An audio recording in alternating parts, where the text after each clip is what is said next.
Découverte, innovation, prenez de l'avance. Bienvenue dans Futuris.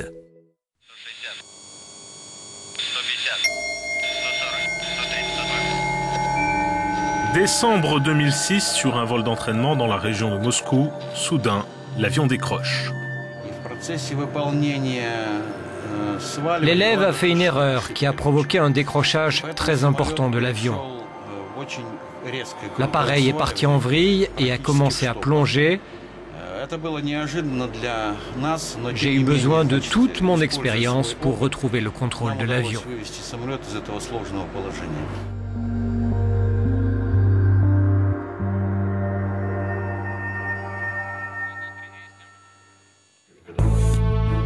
Avec plus de 20 000 heures de vol sur plus de 60 appareils différents, le capitaine russe Vladimir Biryukov est l'un des pilotes les plus expérimentés au monde. Ce jour-là, ses compétences lui ont permis d'éviter une catastrophe. Tous les pilotes ne sont pas prêts à faire face à l'imprévu. Ces chercheurs tentent d'y remédier.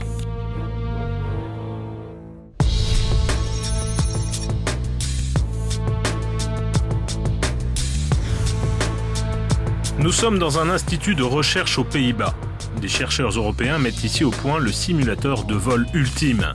Un simulateur programmé pour travailler sur les événements imprévus, sur les conditions de pilotage dangereuses qui peuvent avoir des conséquences dramatiques.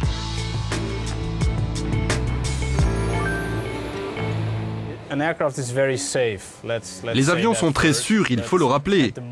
Jusqu'à aujourd'hui, les quelques accidents qui se produisent sont généralement dus à une perte de contrôle de l'appareil. C'est-à-dire que le pilote ne peut plus contrôler l'appareil en raison d'un événement imprévu.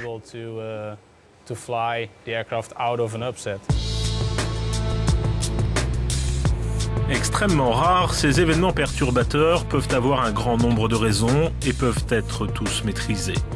Mais actuellement, même les plus sophistiqués des simulateurs de vol ne peuvent pas retranscrire les conditions de navigation cauchemardesques pour un pilote provoquées par ces événements. Dans les simulateurs actuels, le programme principal apprend aux pilotes comment éviter ces événements perturbateurs. Mais si pour une raison quelconque l'avion est pris dans l'un de ces événements, le pilote doit apprendre comment reprendre le contrôle de manière correcte et sûre. Et les simulateurs actuels ne peuvent pas apporter ce genre d'entraînement parce qu'ils ont une mobilité limitée.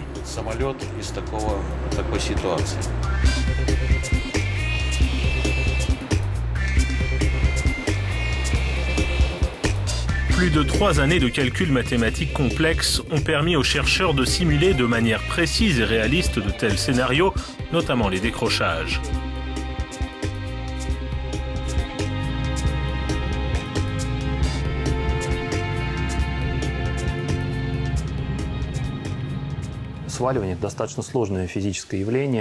Un décrochage est un phénomène physique très complexe qui implique de multiples facteurs inconnus.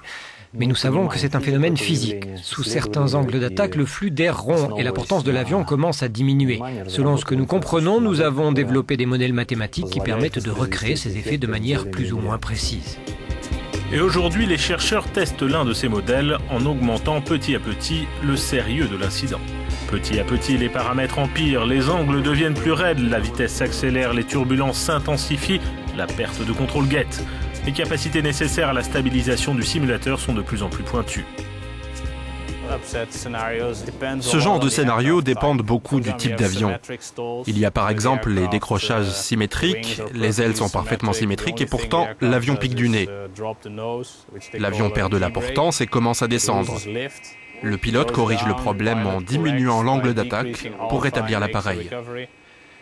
Mais il y a aussi une configuration un peu plus asymétrique.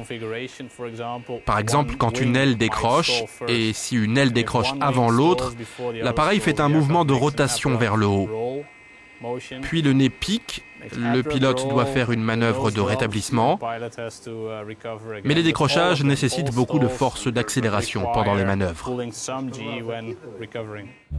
Un dernier test avec une force d'accélération de 2,5 G est programmé.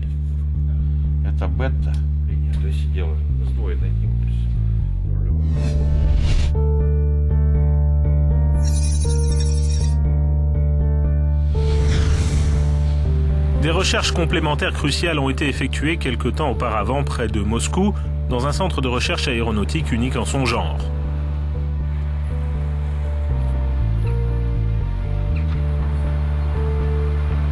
Les calculs logarithmiques utilisés pour mimer les événements perturbateurs se basent sur des milliers d'expériences menées dans des souffleries, des simulateurs et autres laboratoires de recherche spécialisés en forces aérodynamiques, puissance et durabilité et aéroélasticité des avions dans les conditions extrêmes. Vladimir Biryukov a passé des milliers d'heures dans ces simulateurs. Ces essais ont permis de développer des modèles mathématiques pour des scénarios de vol critiques.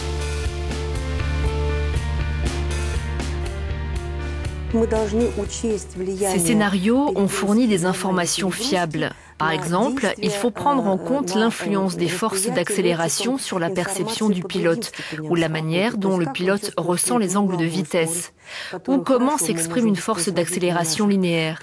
Et afin d'extraire la bonne information de tout ça, nous avons besoin que ces scénarios soient simulés de manière très précise, sans distorsion. Retour aux Pays-Bas, le scénario final extrême est en cours d'essai. Tous ces tests ont été riches en découvertes pour les chercheurs.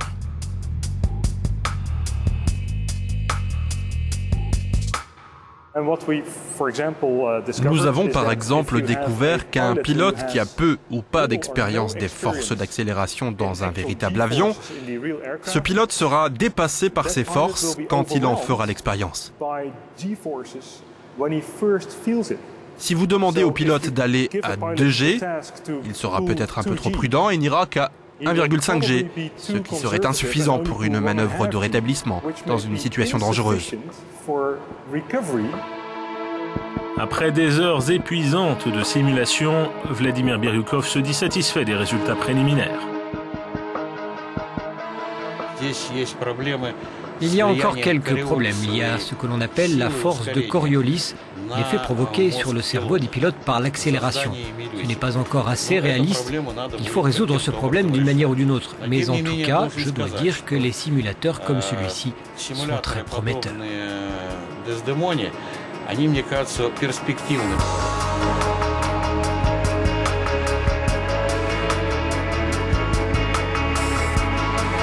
Les chercheurs peuvent maintenant penser à l'avenir.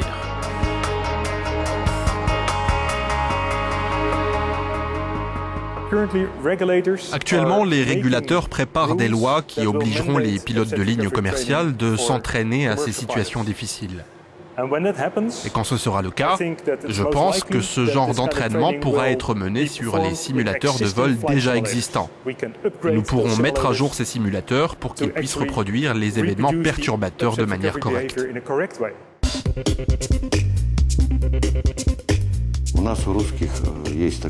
En Russie, nous avons un dicton. Mieux vaut voir une fois qu'entendre 100 fois. Je pense que les pilotes ne pourront que tirer des bénéfices d'un tel entraînement.